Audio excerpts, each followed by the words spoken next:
Good morning, and thank you very much for coming here. I'm very honored to be invited.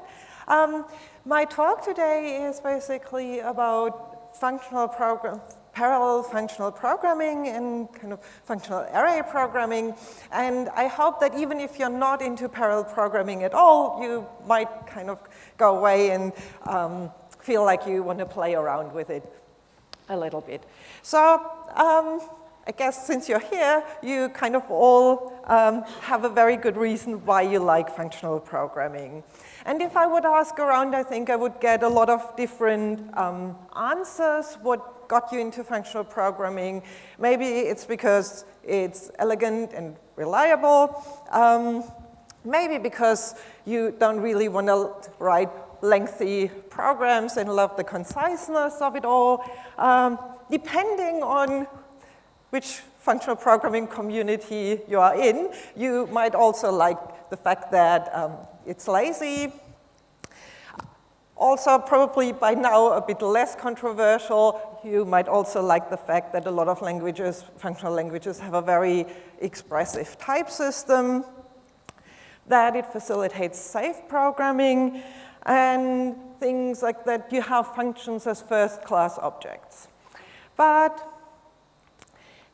if I ask around, I think one reason which probably will not come up is because you think the performance of functional programs is that great. And that's not necessarily, by now, the compilers are really good, so it's not necessarily that functional programs perform badly, but if you really, really care about high performance, it's just true that the abstractions which we love about functional programming, they don't come for free. We do pay for it. Same for the safety. We do pay for it. However, I think the good news is that, depending how you see it, the news is that the story is changing a bit. Because if you really care about performance and want to get the best out of the hardware you have available, and if you look at modern processors, then even on our laptops and desktop, the hardware is highly parallel. And that's if you look at AMD's processors or GeForce or Apple's A12 Bionic, they all have a lot of kind of parallel hardware. So if you care about the performance and you write an application, you have to exploit this parallelism somehow. And we need kind of data parallelism, and we need abstraction of it. And abstraction is good for us functional programmers, right? So that should be kind of a great story for us. And that argument has been made like for decades, that functional programming is great for parallel programming, because one thing is you have pure functional programs, and essentially in contrast to imperative programs, to state-based programs, they don't implicitly state an execution order. Which means that in some sense, every functional program implicitly has some parallelism in it because you don't have this sequential dependency necessarily in your program. So the idea was, well, we just take it and execute it, find the parallelism in there, and execute it in parallel and get the parallelism for free. That really did not work out very well. And the reason, I just give you a very simple example, but let's just say we look at the fold function. Most of you probably are fairly familiar with fold functions and list. It takes an operator and kind of computes the generalized sum over the list given a function. Now, first of all, we already start with a sequential data structure, a list.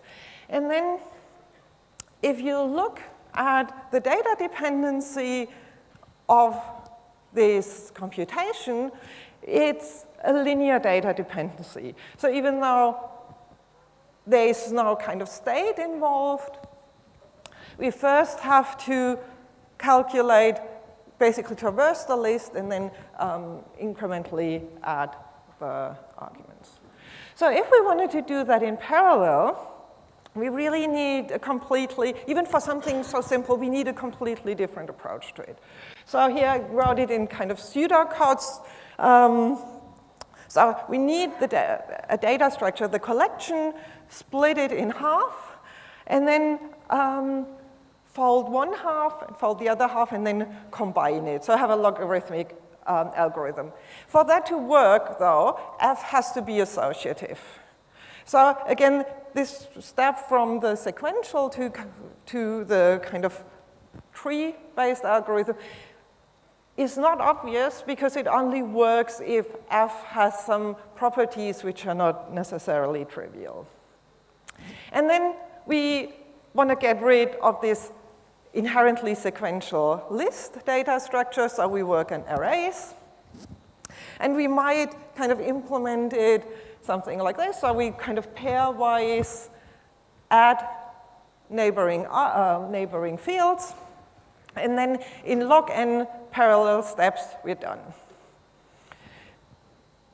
Even without knowing anything about parallel algorithm, if you just know something about parallel architectures, about sequential architectures, you will realize that even this implementation is not very good because it has very poor locality.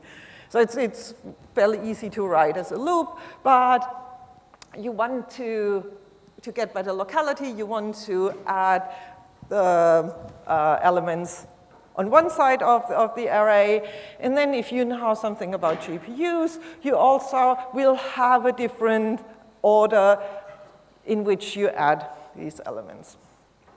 In effect, a function as simple as fold, which hopefully should just be a couple of lines of code, if you look at the implementation in CUDA, the NVIDIA language for GPUs, it's about 50 lines of code for something that simple. And it has to take into account the actual architecture. So if such a small, simple thing takes that much effort to run efficiently on architecture like a GPU, this doesn't scale very well.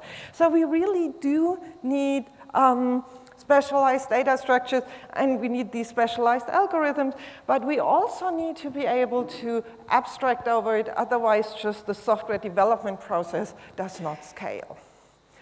And again, abstraction is something we should be good at. So the idea is, and the idea again has been around for a long time, is why not provide the programmer with these building blocks of parallel patterns, which we can then, in the compiler, map efficiently to the hardware, and then let the programmer be in control of the structure and how they want to combine these building blocks. And the kind of two related but slightly different approaches. One is called skeletons, and the other one, which we're all very familiar with, are basically higher order functions, because higher order functions are such building blocks, right? So skeletons are a special type of higher order functions. They are higher order functions that already have a lot of structure. So for example, a divide and conquer strategy, which you parameterize with the divide operation, with the combine operation, and what you map on each of the components, or map reduce or work pool thing. And higher order functions, we know so the higher order function approach to this programming model is that you have fairly fine-grained, simple higher order functions like map, scan, fold. Permute is not a higher order function, but it's kind of used in combination with this model. And in the skeleton approach traditionally, what you do, you provide these skeletons to the programmer and then implement each of these skeletons as efficiently as possible. But there are usually not a lot of optimizations across different skeletons. So if your application fits into one of these provided skeletons, that's great, and it often works very well. But if it contains a lot of combinations, then there would be things you could do if you looked at the whole program, then that usually does not work that well. And the higher order functions approach is that you then take it, so you have in these higher order functions the pattern already expressed. So for example, for fold, we know how to do that efficiently if it's an associative operator.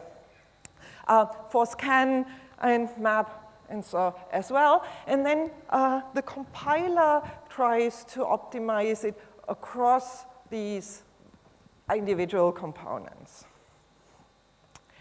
So to investigate a little bit what kind of issues come up, I want to look at something extremely simple, and that's a parallel map.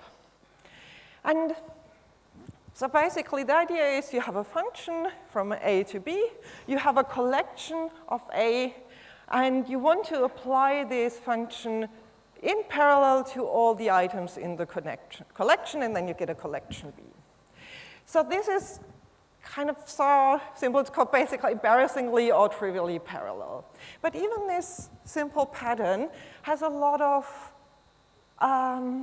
questions, a lot of design decisions we have to make if we support it in our language. So we have to think about what kind of parallel collection data structures can we support? Because we have to be able to map them efficiently to the actual hardware we have. And then we have to think about what kind of functions can we execute efficiently in parallel. We're in purely functional world, so we don't have to worry here about side effects at all. So no matter what, the function will be side effect free. So in terms of what kind of data structures are supported on the hardware, this question is answered very quickly. Basically on GPUs, or if you want to exploit vector operations, and even on kind of multi-core machines, if you want to be able to communicate efficiently, the only data structure you have are really flat arrays of primitive types, of integers of various sizes, floating points of various sizes. So on the basis, what we have is very simple. But that does not mean that what we give to the user has to be that simple. So if you look at languages like OpenCL, which do abstract over a lot of concrete parallel hardware, that's what they provide. Or NVIDIA's CUDA, that's what they provide. But we know that this is very limited and kind of awkward and annoying to program. So what can we provide to the user? Well, just flat arrays, one thing. Let's say, well, we also want to provide the user with multidimensional arrays. So the user view is like this. In a sequential context, that might be implemented as an array of pointers to arrays. We have to map it to flat arrays. That is not a real problem. So we can just kind of flatten the nested array and then have to store the structure, the nesting structure somehow. And this can be done fairly efficiently. We just, for an n-dimensional array, store the extent of every dimension. That is not hard. So that's the representation. On the other hand, we have to think about what the operations on the user level and the implementation looks like. So for example, if I index in the nested case and give a row and a column, we all know how that works on a flattened array. We just multiply the size of the rows and then add the column, and then we can do that efficiently. So this is really not a problem, this abstraction. We can provide that to the user very easily. Then if I want to have an array of compound types, Here, just a tuple of two different data items, but could be any kind of structure of nested tuples of primitive types. What can I do? Well, I do basically I transform the array of tuples, which I pretend to give to the user, into a pair of arrays. And again, the operations on the actual representation and the operations on the user level have a very strong connection. I can, if I want to do the indexing on the user level, it's just kind of a pair. I do each index on the representation type and then combine it, not hard. So that is easy. It gets a little bit more interesting if I have an array of sum types, right? So this just kind of Haskell code. So let's say we have, can be integers and doubles. To the user, it looks like they have an array of tagged sum types. We can do something similar to what we did with tuples and kind of drag them or split them apart. And then we have an array of integer values and an array of double values. This time we don't have to tag them because we just have to remember that the one array has integer values, the other has doubles. And then, but we have to also store some kind of information, either flag vector, which tells me for every index in the original vector whether this is of one type or the other. Now let's see, if I want to do indexing, if the user indexes this array of sum types, how does that work on my representation? So first I have to check in my flag vector, or whatever my representation is, what the element on the number 4, so on the 5th position is. And this tells me that it's the first variant, but it doesn't tell me, so how do I know which element in the first array I should take? Right, so I can now do a scan over the flags and figure out which number it is. But, well, indexing, I would assume, or the programmer usually assumes, that it has a constant time cost. So that's not what I want. So I can store, in addition to the flag vector, also other information that tells me kind of for each flag at which position in the representation it is. But we can already see here that this abstraction and this mapping comes with some extra cost.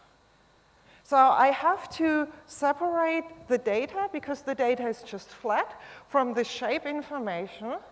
And then with the shape information, I have this trade-off that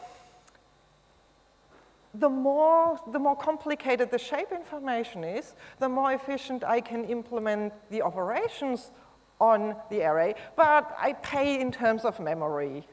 And also, I do pay in terms of, like, maintaining this shape information is also really expensive. So it's this kind of non-trivial trade-off.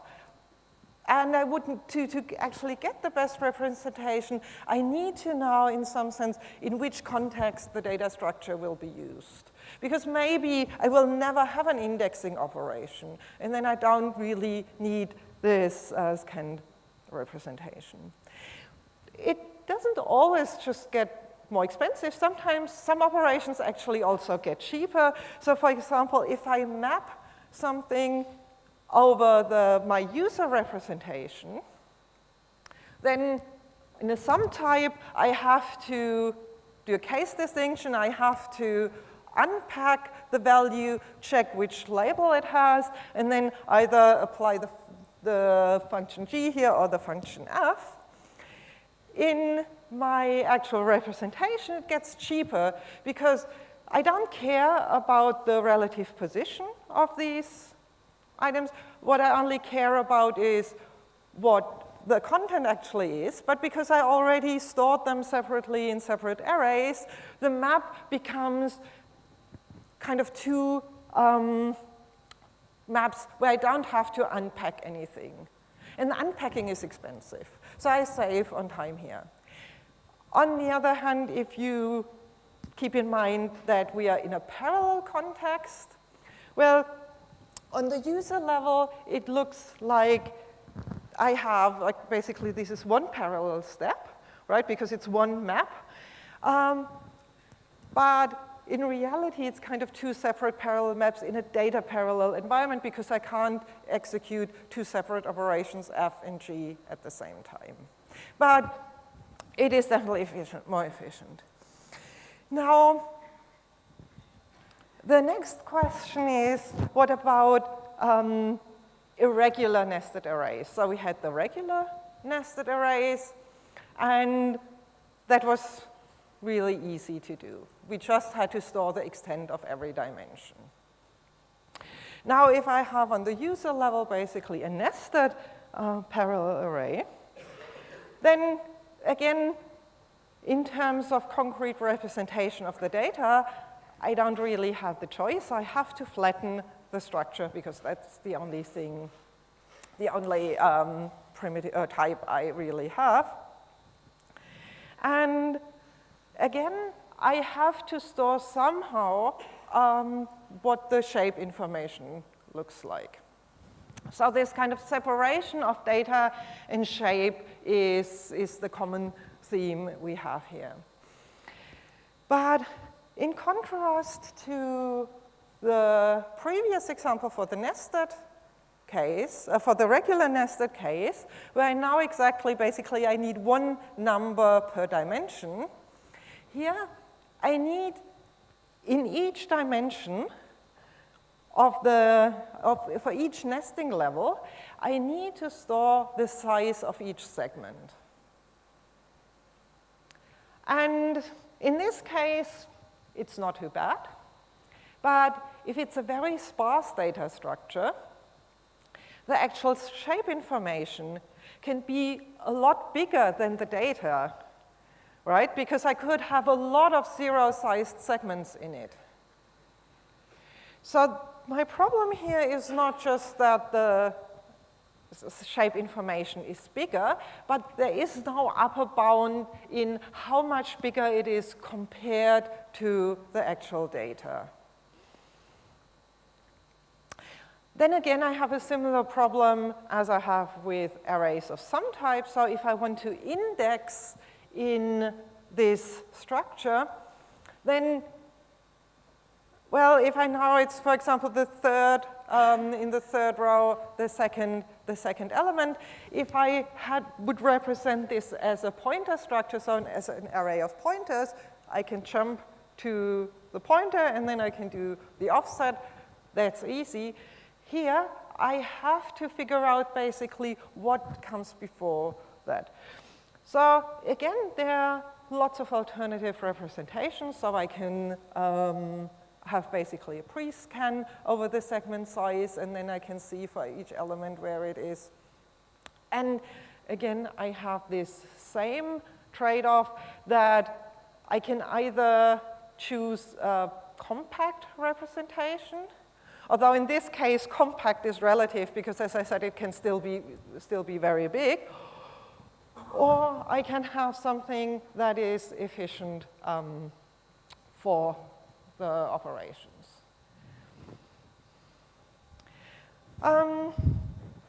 So that's just kind of on the, if I explore the dimension of what kind of collections can I provide to the user, and what are the costs of these abstractions.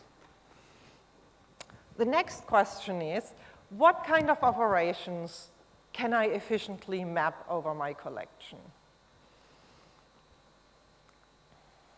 So the simplest thing, obviously, would be if the function I map over the collection is just some kind of arithmetic operation. It's just kind of a combination of primitive operators.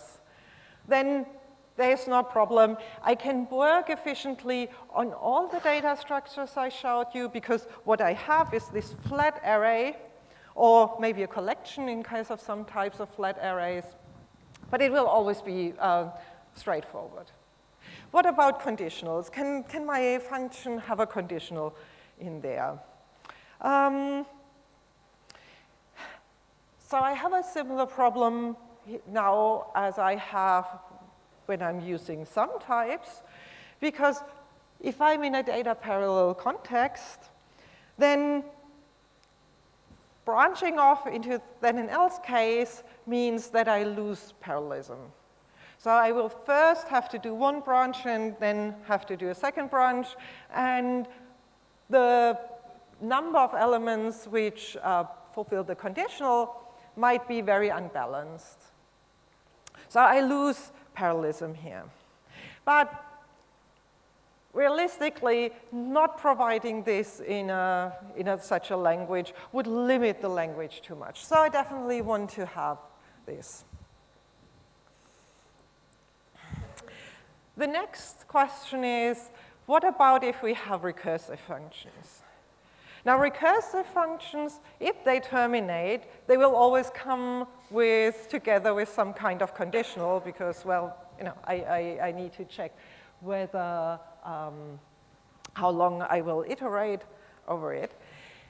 And there the question is a bit harder because for my conditional, if it's just a conditional over to non-recursive branches, then I do have to pay the price that it sequentializes the two branches, but that's kind of limited.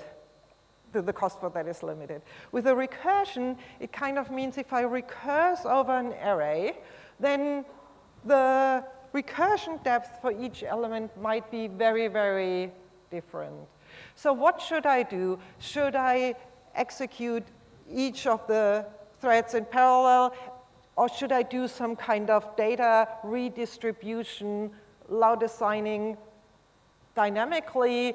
Because it could be really bad, and basically the first half of the array recurses a long time, and then my algorithm becomes completely sequential. On the other hand, because of data locality, redistributing data, because I see that there's a load balance, also costs. And this is a cost I can't analyze statically in general. So this is just for sequential functions we map over the array. But then what about parallel functions? If we have a nested array, for example, and I map a parallel map over my array. So I do have a map of +2. So here, again, that's one case where by flattening the data, it actually gets cheaper. Because remember, no matter how nested my data is, if I do a nested map, on the representation it's just a regular map. So this case is really easy on the representation type. I don't pay any extra for it, and I have the full parallelism exposed. So that's good news. How about if I map another kind of built-in parallel combinator or higher order function like fold over my data structure? So skipped forward a bit too fast. So if you remember, no matter whether my original data structure was regularly nested or irregularly nested, so I have this information stored somehow, maybe as a flag vector, maybe as the extent of the dimensions. I have this information stored somehow. Now, if I have a parallel fold, if I have such a treefold, I can do that on a segmented vector efficiently. And again, no matter how deeply nested it is, I can do that Well, because I only care about the innermost nesting level. I really only have to look at that.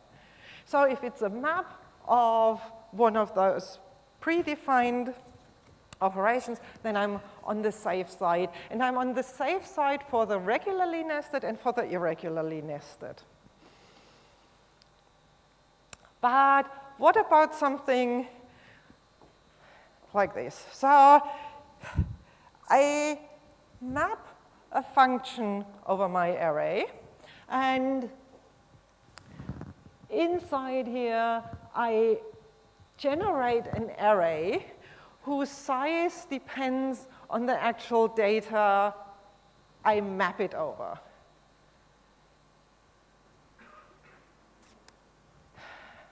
Well, again, now I have a similar problem as with mapping a recursive function, because actually it could be expressed in that way, right?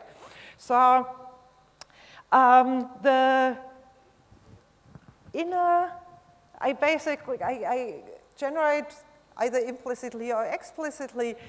Internally, I have an irregular nested structure because I have no idea what size that is.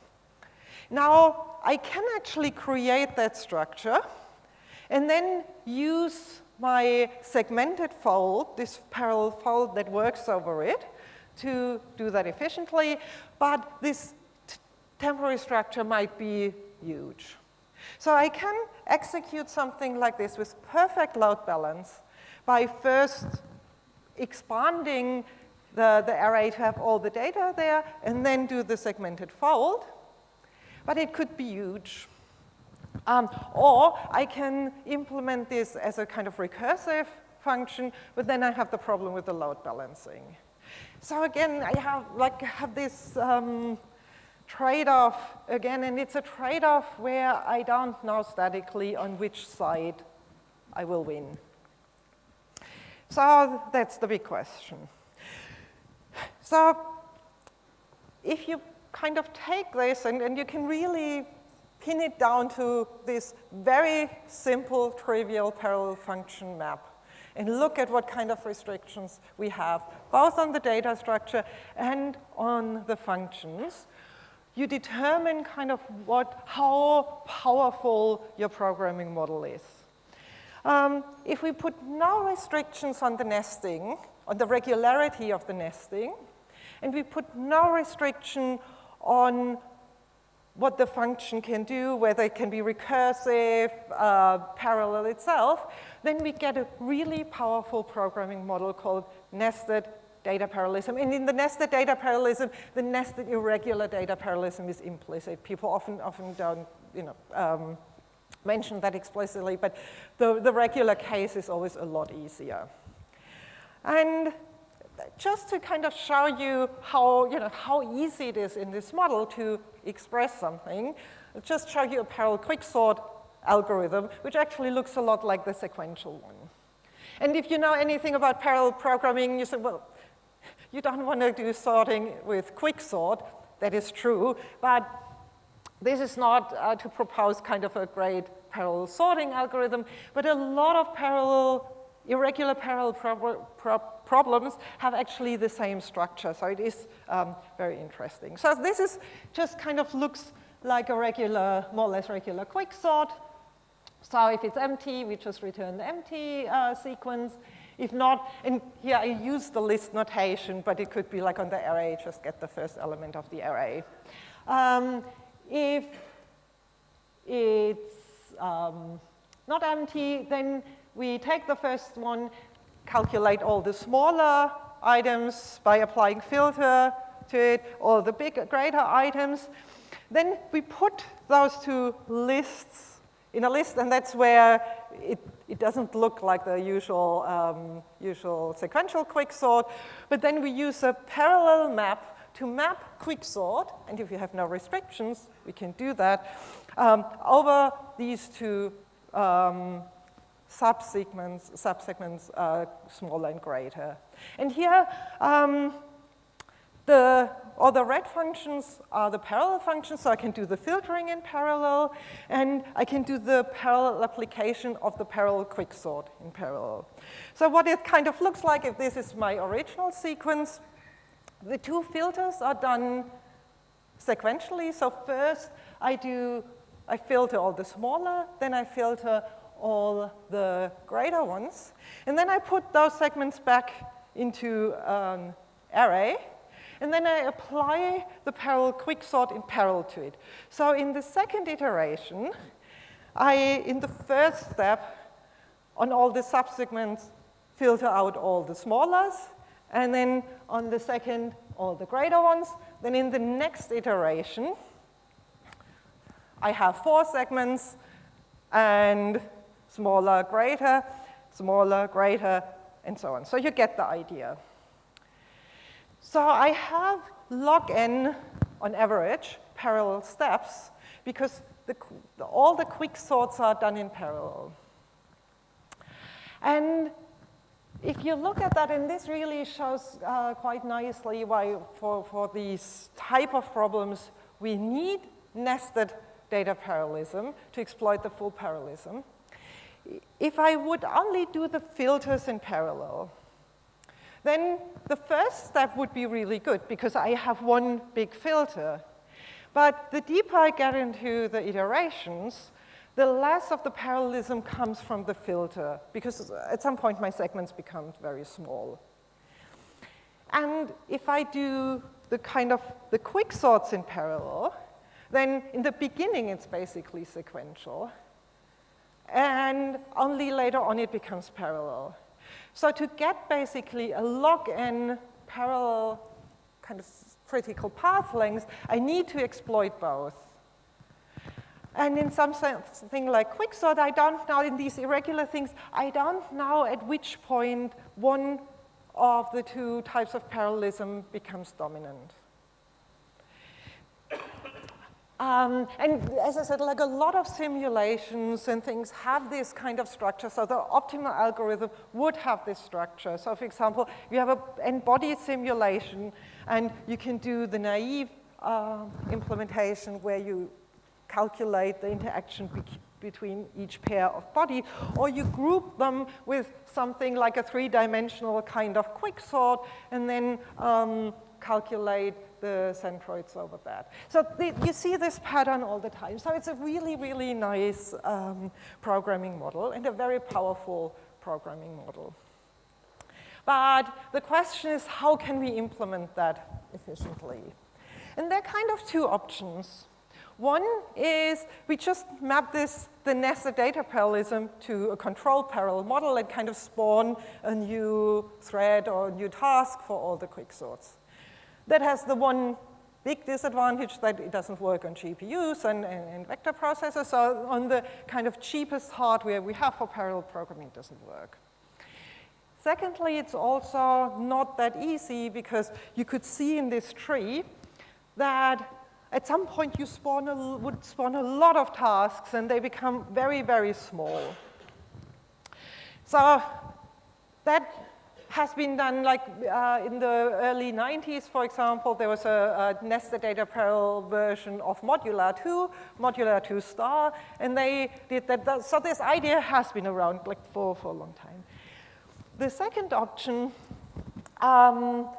which has been around almost like for the same time, is what Gabriele and others did in their programming language Nestle, where they made the observation, which we kind of made when we were looking at the data structures and the operations. If you have arbitrarily nested structures and arbitrarily nested parallel operations, you can all boil it down to ignoring the shape apart from the innermost shape and using these segmented operations, like segmented folds, these operations, primitive operations that can work on the segments.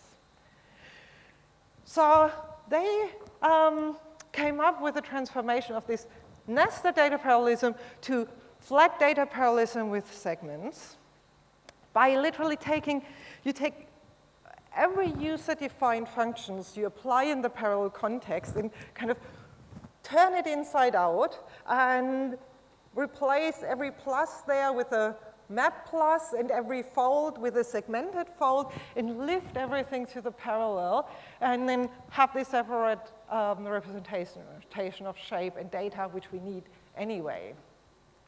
So this is really a powerful technique.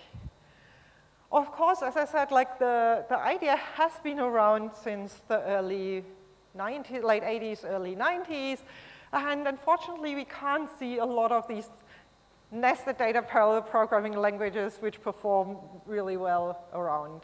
And the reason for that is there are, of course, problems with this. Although it's very elegant. But one of the problems is that this kind of taking apart the functions and breaking them down to these small maps and folds and so on results in very fine-grained horizontal code. But we're functional programmers, and actually, if you program in a nice style using lots of maps and folds and so on, we have this problem already in our sequential code, and there is a program transformation that can be used to get rid of this called fusion. So you take the single loops, basically fuse them together to parallel loops. The other problem is that it kind of exposes all the parallelism there, but sometimes it's too much. Sometimes it's just a lot more parallelism that you can actually map to the hardware efficiently. And thirdly, well, you have a huge overhead. If you have these irregular structures, you have a huge overhead to maintain and manipulate the irregular structures. And I try to give you examples with some simple operations, why this is not trivial, why this is really expensive. So for the first two issues with this flattening of nested data parallelism can be solved to a large degree. But one issue where I really haven't seen the killer solution, and which, when we implemented that in data parallel Haskell, basically was at the end the core of every problem we run into is how can you, is there a way to have this efficient representation of data structures so that you're not bogged down at some point by just kind of manipulating and maintaining the segment information. And if you recall again the tree of the parallel quicksort, and you saw basically the further down you got to the leaves, the smaller the segments were, and at some point most of them will be 0, but you still have to keep track of them because you need to combine that. So there is really not a good general solution for that. So that's, I think, really the reason why recently, or in the last few years, kind of a number of languages came up and actually for a really good performance, which have this nested data parallelism, but nested data parallelism limited to regular structures. So you can still map the functions as you want to and nest them, but you have to be careful with everything that introduces irregular nested parallelism. Because we saw regular nested structures really are not the problem. So, and I want to kind of briefly talk about 3 languages that, because they start from exactly the same or very much the same programming model, the regular nested parallelism, array parallelism, but have pretty different implementation choices. So one is the Lift language. It has the parallel maps and folds, and it compiles, among others, to OpenCL. And you can customize basically the compilation by providing rewrite rules for specific architectures. And what they also use is kind of automatic methods to try and kind of fine-tune the parameters for certain problems. The other language is Futark, which is a language, it's implemented in Haskell with an ML-like syntax. Both Futark and Lift are standalone languages. Futark also compiles to OpenCL. And it's a domain-specific language, so it's really, it doesn't offer the full features of a general programming language. So the idea is you call Futark for the performance-critical parts of your program, because in some sense, like most of our programs, they might have a core, if they are performance-critical, they have a core which is performance-critical, and then a lot of kind of regular software which has some constant factor which you don't care about that much. And finally, Accelerate, which is the language I'm working on, and this is also domain-specific language, but it's embedded in Haskell. It's a deeply deep embedding in Haskell. And it comes with advantages and disadvantages of an embedded language. It is not a new language. On the other hand, we kind of have to make sure that it plays nice with, in our case, GHC's runtime system. And that can sometimes be a challenge. So it's kind of just different approaches to it. So just quickly to give you an idea of how it works. So you write your Haskell program with Accelerate code, which is just a library you import. And then you compile your Haskell program and run the Haskell program. And at the runtime of your Haskell program, we generate the target code. So it's LLVM, both with multi-core CPU or GPU support, and then send it to the GPU, CPU, and then copy the data back into the Haskell program, and that can happen multiple times. We recognize when it's kind of the same program. When you run the same program multiple times, the whole recompilation happens only once. But this kind of happens at runtime, and we can specialize the code generation because we do have some information at runtime. Again, trade-off, because of course every analysis and code specialization happens during runtime, so it better be worth it in terms of what it actually takes on the GPU or on the multi-core CPU, because if you go overboard with your sophisticated program analysis techniques, then, well, you might end up with the optimal program, but in too much time. So it has these trade-offs. Just a kind of quick example program for, again, a very simple thing. So if you want to write the dot product, so the multiplication of two arrays of any nesting depth of at least one, and then I calculate their basically pairwise product, and then the sum of the inner dimension. The code looks almost the same as I would write it in vanilla Haskell, just that my fold is not a fold L or fold R, but it's just a fold because it has this kind of tree structure. And then the type looks different, so it has because it's deeply embedded, this kind of means that what dot product actually does is it takes two abstract syntax trees representing computations and calculates a new abstract syntax tree. And only if I run it, I get a real result. The notation here I use for shape is not actually the notation used in Accelerate, but we have basically the dimensionalities represented on the type level, just in a different notation, which is really not relevant here. So for the programmer, basically, this abstraction, they can kind of use the abstractions we all are familiar with from vanilla Haskell and write accelerate programs with them. We still have to be aware of what is in parallel, what is not, what the costs are. So the algorithm still has to be an efficient parallel algorithm. It's just in a relatively abstract way. And the language has the usual, just like lift and foothawk, the usual operations, maps with various folds and scans, permutes, back permutes, scatter.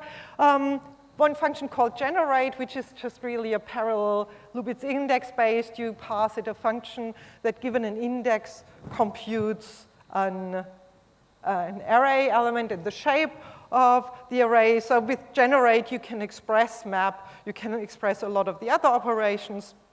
But if you use map instead of generate, we know for code generation what the actual pattern looks like. So you should kind of always use the most specific pattern.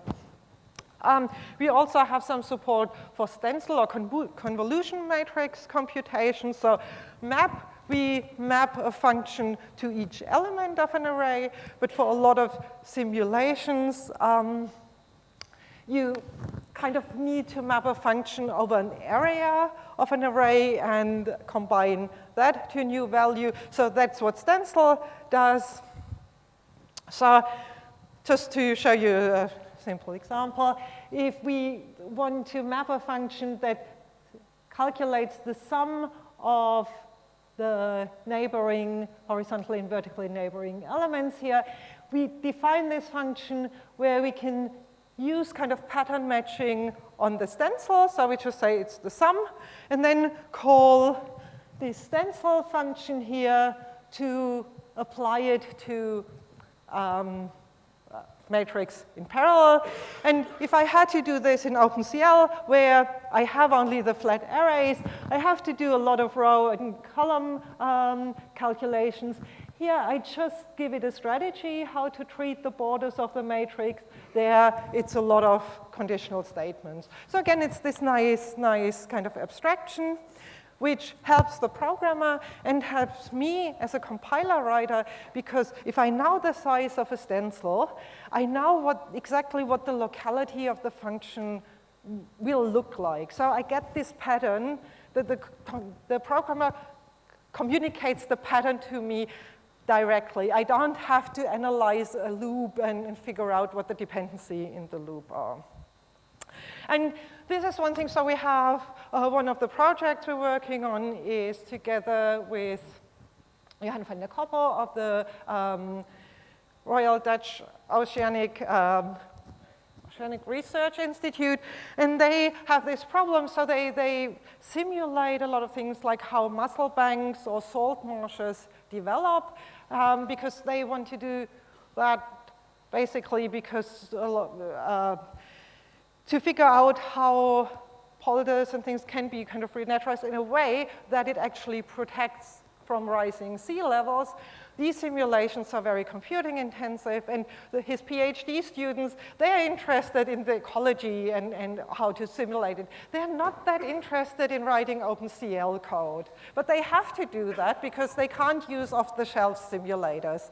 So they are really interested in kind of playing around with these new languages, and they don't mind learning a new language because really, if you have to do a lot of OpenCL programming, you're used to suffering. So that's not the worst bit. So one simulation is kind of this part of this salt marsh simulation where we simulated the water flow and how the sediment builds up and the water speed. Just a quick note. So the way we simulate it is in a purely regular fashion. So we apply the same stencil over and over again. And here you can already see probably a problem. For the simulation to be actually stable, we have to keep the time steps small enough relative to the maximum water speed. Otherwise, it's basically like if you would simulate a wave and the wave would just jump in the time step over the cell you're simulating. And we keep that constant during the whole simulation and everywhere in the field. But in some parts of the simulation, at some point, kind of nothing happens, and we still simulate in very small time steps. So in other parts where the water speed is very high, we would need smaller steps. And that's not possible at the moment in Accelerate to express directly in an abstract way. So we would have to redistribute the whole time. So that's why at the moment we're actually working on relaxing this regular model to have a more irregular model, because for these large simulations, it would be more efficient. So I told you in the beginning that, or I implied it, that we can actually get performance with such a functional approach that is better and leads to better result than handwritten code. And for this implementation, we kind of they gave us their code, which was implemented like the skeleton stuff was implemented in Python, but all the high-performance stuff in OpenCL.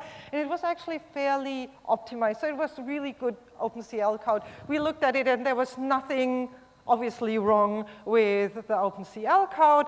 And we took it and rewrote it in Accelerate. And it basically runs about 4 times as fast without any optimizations we did in our compiler just to accommodate this. There's still an overhead because the way we handle boundaries in Accelerate is not quite efficient, so we can get faster than that. So we're working with them to have basically a nicer, like more specialized language construct for these kind of simulations. Another example, Trevor McDonald implemented was the LULASH explicit shock hydrodynamic simulation. And the reference implementation, so there are 2 reference implementations, one for the GPU, the CUDA one with 3,000 lines of code, the OpenMP with 2,400, and then the Accelerate implementation was about half of the OpenMP, but it was basically the same implementation both for multi-core and GPU. And as you can see, it kind of outperformed both CPU and on the GPU. Now, in this case, when Trevor started, there was and implemented this simulation initially, Accelerate was actually a lot slower. So he took this simulation and looked at the patterns and improved Accelerate a lot on the basis of these applications. So that's why we really like people to use Accelerate and give us feedback. With the Saltmarsh simulation, it really was, we took the code and implemented it and got this performance because we benefited from what Trevor had already done with this. So to conclude, I think functional array language really offer a very convenient portable way to program high-performance hardware. And they often, and that's true, so you can see similar benchmarks for Lift and similar benchmarks for FUTAG. They beat handwritten code for many applications. There are always cases where you can kind of come up with a, very optimized implementation for one problem, which is better than Lift, FUTAG, or Accelerate. But given the amount of expertise you need for Accelerate, I think it's a really good trade-off. So I hope you kind of go away and got a little bit curious and download Lift or FUTAG or Accelerate and play around with it a little bit. We are working at the moment, and I think the same is true for Lift and FUTAG, people extending the model, adding more backends, adding more language features. But one thing which I think is really a big problem, because one thing that's probably stopping these languages from being used more often is not necessarily more language features, or it's not necessarily kind of actually even more backends, but we don't have great user interfaces. So I would love to have something like Jupyter Notebooks for Accelerate, where you can kind of really visualize the data easily. I would love to have more things like profilers, the infrastructure.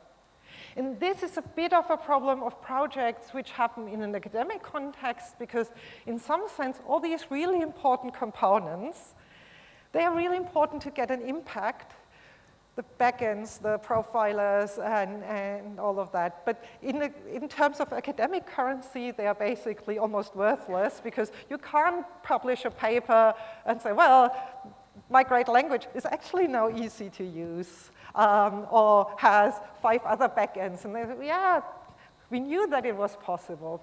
So there's really kind of a tension there. So if you have time to play around with things, these are open source projects, and any contribution would be really very much appreciated. Thank you.